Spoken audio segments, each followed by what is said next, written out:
Whether it's to get around government censorship, bypass blocks at work or school, or just have all of your devices think they're on the same network, there's a bunch of reasons you might want to use a VPN. There's a lot of VPN services out there, but maybe you're concerned about them collecting your browsing data, or you just want more control over how it's run.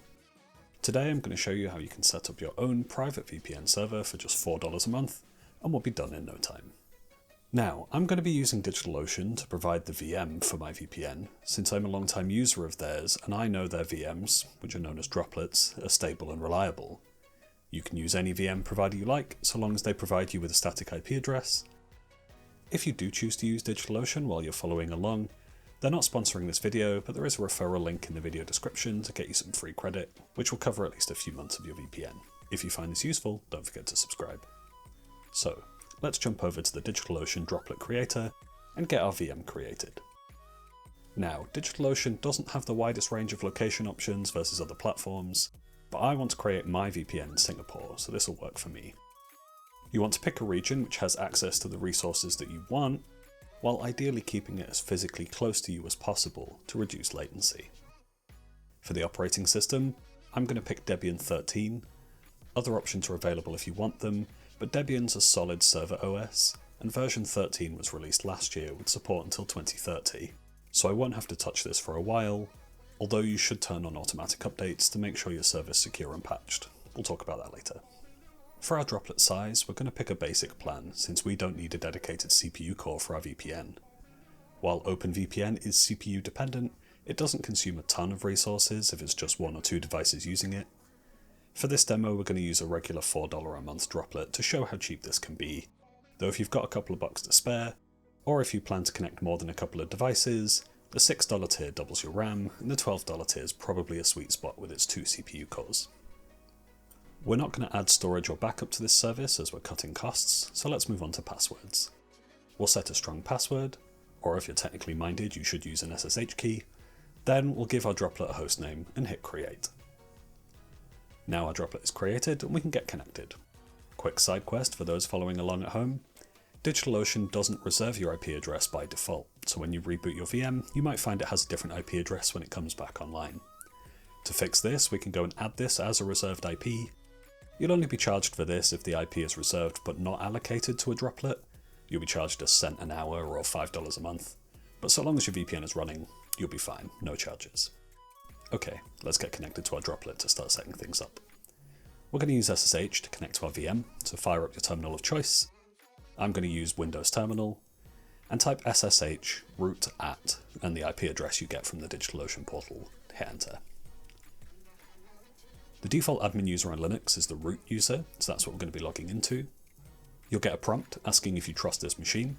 Type yes, hit enter, and then you'll be asked for your password. Enter the password you set in DigitalOcean's portal, and you should be dropped right into this login prompt. If you didn't get the trust prompt, check you got the IP address correct and that your droplet is running. If you get permission denied, check that your password was correct. So, now let's install OpenVPN on our server. First things first, we need to run apt update. This asks apt, which is our package manager, to go and check what software is available. Then we run apt install OpenVPN to actually install it. When prompted, type Y, hit enter, just to let the system know that yes, you do want OpenVPN to be installed. Now a little bit longer command. When this machine starts, we want our VPN software to automatically start. This will make sure the VPN starts automatically after we reboot for updates or service outages. The command is here, and I'll also put it in the video description so you can copy paste. Now we're going to need to restart the OpenVPN software on our server to pick up the changes to our AUTOSTART. So we're going to run the command systemctl daemon-reload and systemctl restart OpenVPN. Again, everything will be down in the description if you want to follow along. Okay, now we need to go set up some certificates to make sure that the traffic to our VPN is encrypted. We're going to use OpenSSL, so first off, type cd etc openvpn to put ourselves in the OpenVPN folder. Then easyrsa init-pki, and you should get this message letting us know that we're ready to go. Now let's build our certificate authority by running this command. Set whatever common name you like. I'm going to name it the same as my server, and now we can easily generate the certificate that OpenVPN is going to use. Type this command, and when prompted, type yes.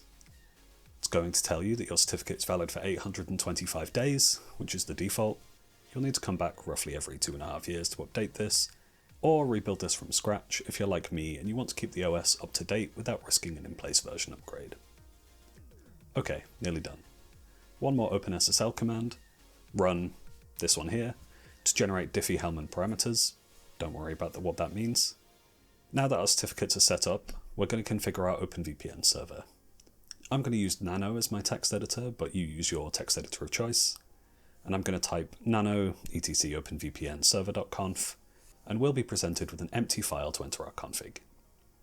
I'm going to add this config, which will also be in the video description, to specify that we want to use usernames and passwords for our VPN login rather than certificates, and that we want to configure our server certificate. Certificates are more secure, but they are more complex to configure. If you want more info on how to configure those and authenticating using certificates, let me know in the video description and I can do a follow-up. Ctrl-X is the keyboard shortcut to exit Nano, and type Y if you're prompted to save modified buffer to ensure the file is saved.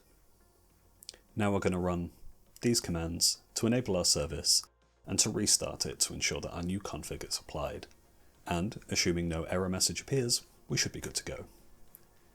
Okay, our OpenVPN server is ready and running, and we could connect to it right now, but we need to allow our VPN traffic to reach out to the internet. There's a couple of quick commands to enable this. We've configured our VPN so that when you connect, you're going to get dropped into a subnet. We're going to run this command to allow our VPN subnet to reach the internet. We then also dive into Nano again with this command and add the line this to allow us to forward our traffic. Once that's done, we need to tell syscontrol to use this config with this command. Okay, now our VPN traffic should be able to reach the internet. To make sure that this persists through reboots, we're going to install a package called iptables-persistent with this command here. When this has been installed, it's going to ask you if you want to save the current rules for both IPv4 and v6. Hit yes, and now when you reboot your machine, it should keep those rules, allowing the VPN traffic out to the internet. Okay, time to connect to our VPN. But before we switch over to Windows, there's one step that we need to do. We need to type this command to get our CA certificate, which we're going to need to add to any PC which connects to our VPN. It is a bit of a pain, but unfortunately it is necessary. Grab this, ensuring that you copy the two begin and end lines also. You should have 5 dashes at the start and 5 dashes at the end. Okay, great. Now jump over to your client, fire up Notepad, and paste this certificate that we just copied. We need to save this somewhere. I'm going to put it on the desktop. Make sure that you save it with the CRT extension. I'm going to call mine ca.crt. Now we're going to create a VPN connection profile. Again, I'll paste this in the description, but the keynotes here are changing the server IP to the IP address that you SSH'd to. It's also available in the DigitalOcean portal. And changing the CA path to the path that you saved that CRT file just a moment ago. Save this config as a .ovpn file. I'm going to call mine ferrettech.ovpn. And let's go and install OpenVPN Community Edition. Grab the latest version of the software from the OpenVPN site. Remember, don't click any dodgy links. Ensuring that you grab the Community Edition, not OpenVPN Connect. Once that's installed and running, we can find the tray icon, right-click, import from file, and import our OVPN profile. Once imported, we can right-click again, hit connect, and we'll be prompted for a username and password. We're going to use the same username and password we used to log into our server earlier, so root and the password that we entered in the DigitalOcean portal. And now we should be connected. A quick what's my IP search, and we should now see that our IP address matches the one of the DigitalOcean droplet, and that our VPN is now running. Congratulations, hope that wasn't too difficult. A quick additional step that I'd recommend is to run this command in your SSH session, and you'll be prompted if you want to enable automatic upgrades. I'd recommend you turn this on just so you don't have to regularly log in and update this machine. It's really important that you keep your servers updated with security patches and fixes. We configured the VPN to automatically start earlier, so you should be fine if it ever needs a reboot. And that's all from me. I hope that was useful. Hit like, get subscribed, leave a comment if you have any questions or issues, We're still growing, and we'd love your ideas for more videos you'd like to see. See you next time, and have a great day.